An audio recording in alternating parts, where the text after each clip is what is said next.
Albright announced that Israel was under siege. For a brief moment, I asked myself if there were Palestinian tanks in Haifa. How do we reach a stage where we so distort reality that we actually have a lethal effect on the conflict itself? The worst example of this, I'm sorry to say, is television.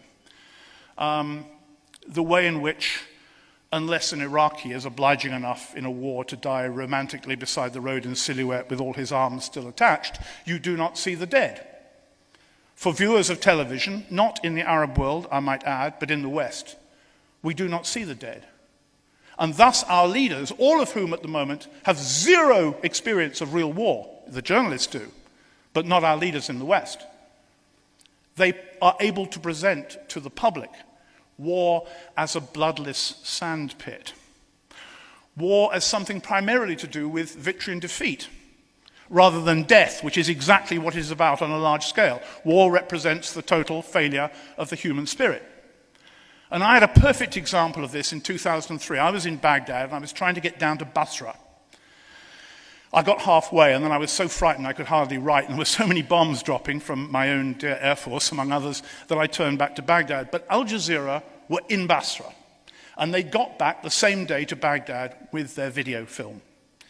And I sat with them in their little tent. You probably realize that in a war, many of the big agencies pool their material, especially the television companies. So it was being sent through the satellite to Reuters in London, whose job was to edit the film.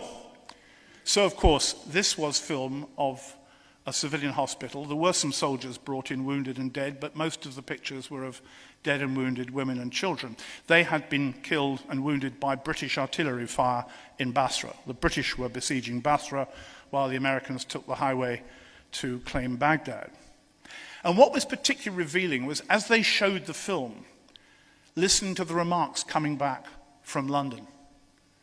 You know, there were terrible scenes. There was one of a child holding its intestines in, a woman with part of her hand missing.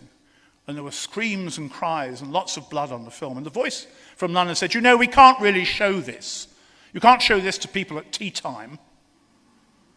And by this moment, I had my notebook out. For The Independent, my newspaper, this was going to be tonight's story. So they said, please, please, we risked our life for this. Just let us put out a little bit more of the film. Maybe you can use it. And of course, there were more pictures of blood and wounded children and dead children. And then the voice came back and said, this is obscene. We can't put obscene pictures like this on Western television. They pleaded again. By now, of course, my pen was skidding over the pages. These were great quotes because this is what was wrong. And then the voice came back for the third and final time. We can't show these pictures because we must respect the dead. Now, you get the point. We didn't respect them when they were alive. We didn't respect them when we blew them to bits. But when they're dead, by God, we have to respect them.